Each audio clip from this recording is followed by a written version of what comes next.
Assalamu alaikum Univerkezci kanalının katılımcıları. Bugün sizler menen mal bazardayız. Torpoktu uylardı. Semanın tanıştınız. Mal uy torpoku menen 35 binge berberdir. 44 atken 3. tuğutken torpoku urgaçı. Bu karakulak 25 bin berberdir. Torpağın 20 mingde otat. Böyle 45 binge berbeydat. Mal ozuy 35 mingde otat. Torpağı buluğa çıkan Allah'a. 8 yaşar ölüs bağlı otat. 25 binge.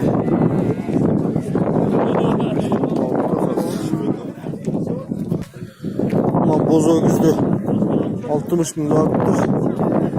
Semizken 60 binlik makara ögüzdü 50 binge berberdir. Bugün pazarda ötön mal köp çıktı, torpaq duylarda köp çıktır. Bunlar kulacın 55 binlik torpağı erkek eken, çoğun semiz bunlar için eken.